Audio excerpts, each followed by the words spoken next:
बच्चों, अभी तक विविधता की समझ में हमने क्या पढ़ा है? विविधता के बारे में, यानी डाइवर्सिटी के बारे में। फिर दूसरा हमने पढ़ा गैर बराबरी के बारे में, इनइक्वालिटी के बारे में।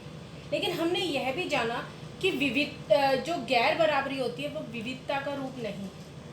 यह जो गैर बराबरी होती है तो समाज में मौजूद असमानता का रूप है। यानी समाज में लोगों को हमारे समाज में बहुत सारे लोग असमान हैं, बराबर नहीं है, तो गैर बराबरी विविधता का रूप नहीं है। आज हम पढ़ेंगे कि विविधता हमारे जीवन को कैसे समृद्ध बनाती है। हमने पढ़ा था ना कि विविधता में बहुत मज़ा है ना, विविधता बहुत रोचक होती है। तो आज हम यही पढ़ेंगे कि किस तरह से विविधता हमारे जीवन को कैसे समृद्ध बनाती है, यानी how it enriches our life. ठीक है, तो हमने पिछली वीडियो में पढ़ा था कि दो दोस्तों की कहानी पढ़ी थी, समीर 1 और समीर 2।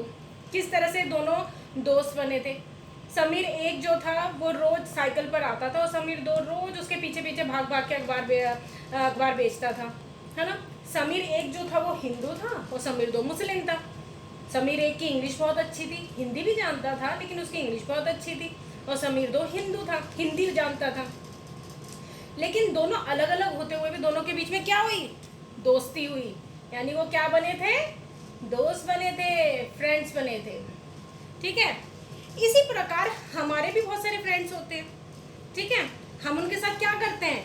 रोज खाना खाते हैं, उनके साथ अलग अलग तरह का खाना खाते हैं। दूसरा, हम उनके साथ अलग अलग तरह के त्योहार मनाते हैं, हम उनके साथ उनकी भाषा सीखते हैं। ठीक है, जैसे कोई फ्रेंड हमारी किसी फ्रेंड को पंजाबी आती है, किसी को गुजराती आती है, किसी को मलयालम आती है, तो हम उनकी भाषा सीखते हैं। ठीक है, तो इस तरह से हम अपने फ्रेंड्स के साथ रह के बहुत सारी चीज़ें, अलग अलग चीज़ें करते हैं। ठीक है, तो ये सब करने के बाद मैं आपको एक होमवर्क दूंगी, क्वेश्चन आपने करना है अपनी कॉपी के अंदर सबने। ठीक है, वो क्वेश्चन क्या करना है? आपने एक लिस्ट बनानी है, यानी सूची बनानी है कि आपने भारत के अलग अलग प्रांतों के कौन कौन से व्यंजन खाए हैं, यानी कौन कौन से फूड आइटम्स जो होते हैं अलग अलग तरह के, हर राज्य के अलग अलग होते हैं। गुजरात का अलग, महाराष्ट्र का अलग, दिल्ली का अलग। तो आपने सोच बनाई कि आपने कौन कौन से खाए हैं अलग अलग राज्यों के, प्रांतों के। ठीक है, अब आपने एक बात सोचिए कि रोज आपकी मम्मी आपके लिए ना एक ही तरह का खाना बना देती है। रोज आलू मटर मतलब आलू की सब्जी बना देती है। तो रोज आप खाओगे तो क्या बोलोगे?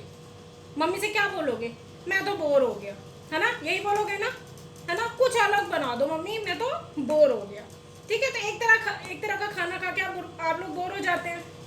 इसी तरह से आपकी मम्मी आपको रोज कहेगी आप रोज यही कपड़े पहन लो, है ना। आप मतलब ये कहेगी यही वाले पहनो, स्कर्ट पहन लो, है ना। तो आपको कुछ और पहनना पसंद है, लेकिन आपकी मम्मी कहती है नहीं यही पहनना है रोज, है ना। या रोज एक ही तरह का खेल खेलोगे, यानी स्नेक एंड लैडर खेल रहे हो, है ना।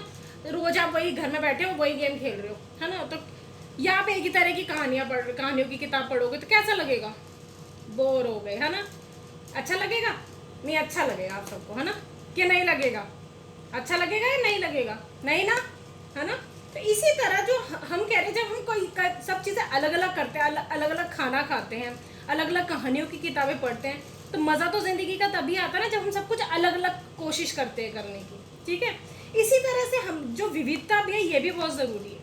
ये हमारे जीवन का, समाज में बहुत एक महत्वपूर्ण अंग है। मतलब ये हमारे लिए बहुत ज़रूरी है, यही हमारे जीवन को बहुत मज़ेदार बनाए रखती है। तभी तो हमारे जीवन जीने का मज़ा आता है, क्योंकि ये विविधता है हमारे समाज में। ठीक है, तो इस विविधता ने हमारे जीवन को एक समृद्धता दी है।